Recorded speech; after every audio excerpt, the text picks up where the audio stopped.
You can open your eyes, stretch.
Good. Anything?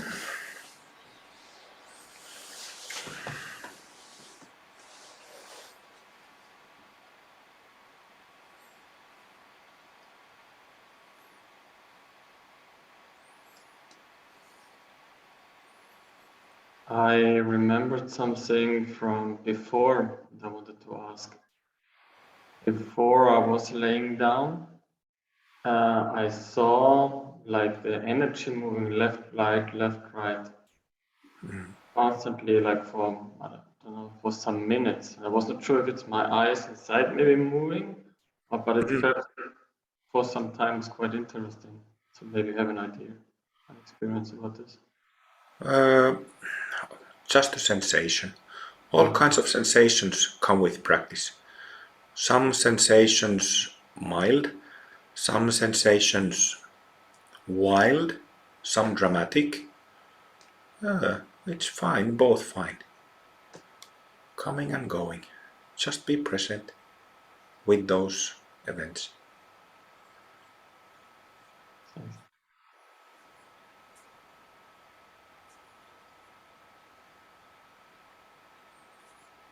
Oh, Gwen again. Sorry about that. Yeah, me again. No, Um. you're a gift. You're a treasure, Gwen. Oh yeah. Um. Yeah. Just now I've had Doge Drollo rampaging around my aura on the tiger, sort Mm, of stabbing and tearing at all this horrible murkiness that I've got. mm, And yeah, it felt really frustrated with it. So yeah, he was expressing that, I suppose. Um, mm. is that a good idea? Do you think What is a good idea? having Dorje Drollo rampaging around my Yes, yes. aura, Yeah. stabbing at the murkiness? So, did you have such a vision? Um, I'm not sure whether I had a vision or I made the vision. It was my anger that made the vision, as it were. My annoyance at Yeah, this thing okay. holding me back. Yeah. Yeah, that is a vision. Um, yeah, of course, it's awesome. I'm all about the rampage and Oh yeah. tigers and flamethrowers. Yeah, So, it's great. yeah, if it helps, certainly. Yeah. Well, I hope it does. And of course it does. But what I mean is that if it is an issue related to wrathful deities, that's what I meant. That if it works, because wrathful energies are not for all kinds of issues. Yeah. Yeah. Thanks. Mm.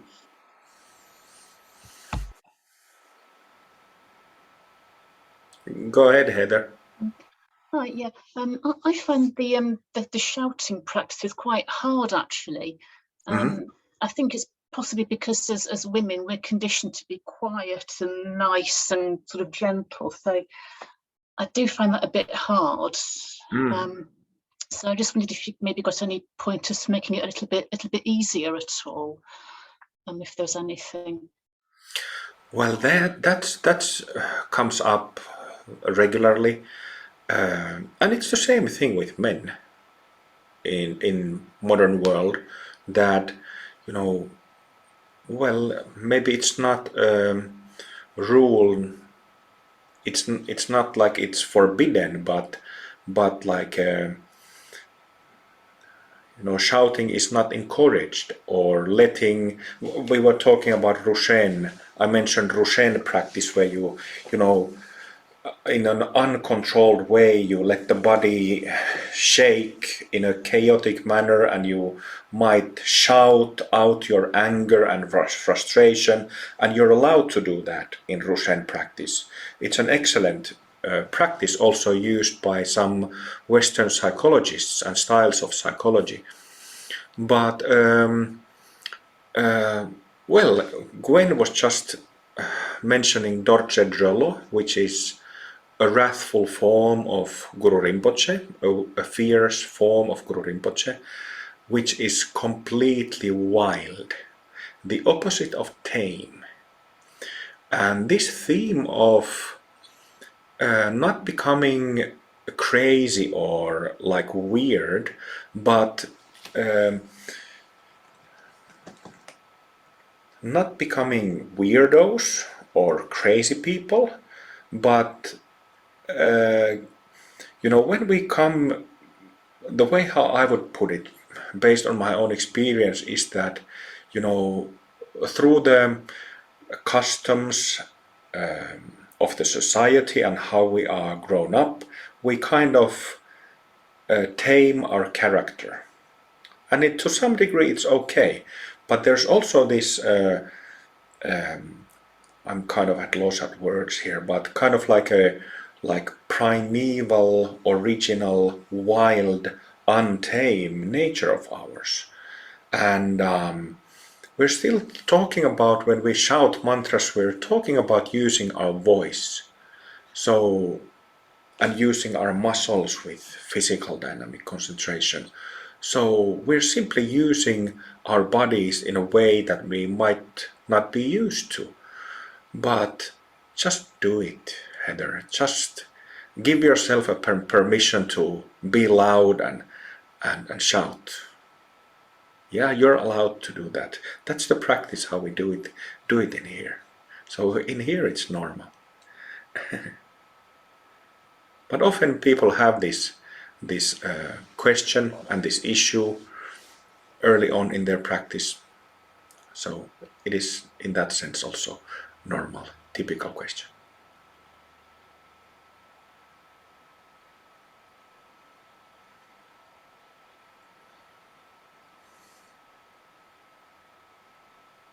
Liz, go ahead. Just another point regarding what Heather just said. I wonder, is it actually a physical limitation too, in that I can do it for like the first 3 or 4. I can shout for the first 3 or 4, but then I actually physically run out of oxygen to do it. I do like 3 or 4 loudly, and then I just breathe one, and then I do some more, because to actually pump that amount of oxygen through your vocal cords, I think, is, if you're not used to it, is quite hard. So I think that there's a physicality to it too, but also the quietness. I agree with you. There was something that you did that I really found very helpful, using the pivot as all of the centers around the body and the limbs. I hadn't done that before, and I really found that and the dynamic concentration together, the two really helped each other to make me feel all the centers. And also, in effect, because we were using the centers all around the body as a pivot, instead of me trying to feeling that I'm sending the light through them. It was like the light was emanating from them and all the rainbow colors were going into my aura. So I felt that my aura was more filled. And it sort of, so as a practical imagination thing, it was so much easier to fill my aura with rainbows. And it was just lovely. I also find we started off with hugging Vishu Togil and Guru Rinpoche, them hugging us. And I was shocked to find that it upset me. I think sometimes I don't realize that I am actually not doing so well inside. You know, I just keep going. I push myself so much and I'm busy all the time in my life. And I don't realize that, you know, that I might be carrying stuff that I'm upset about. And so it was such a release for me. And then to have afterwards, to have the diamond body and the rainbow body and the joyfulness of that was so healing after. Like, so I had the release of being upset about them hugging me. And then I had that joyfulness. It was just lovely. Thank you. It was a beautiful session. Liz, we've known each other for a couple of years, right? The first point, what you said about how difficult it is to use the voice without you running out of air in the lungs. And I've heard similar comments from you before. And now that we've known a couple of years, I would like to suggest something different. Just do it. You're often overthinking things and overcomplicating things, like we all are. But just do it. Your body knows how to do it, but your mind complicates it. So there is I just remembered like a hand rule or a thumb rule, whatever you call it, that special forces soldiers have. And the thumb rule is that when you get exhausted or you think you have given everything, you only used 40% of your capacity. You know, we sometimes hear these amazing stories what people are capable of, like in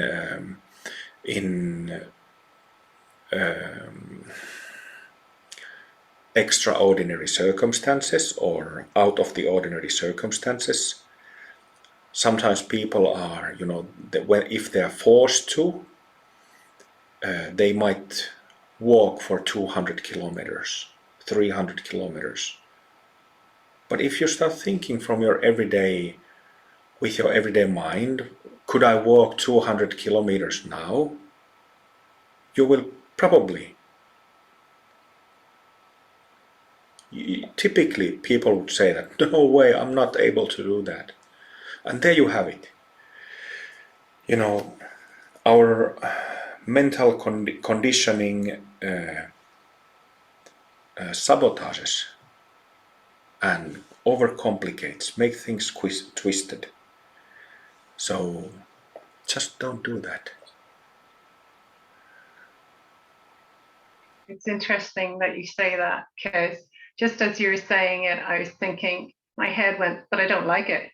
And it was because I actually don't like shouting. I don't like other people shouting. I don't like shouting myself.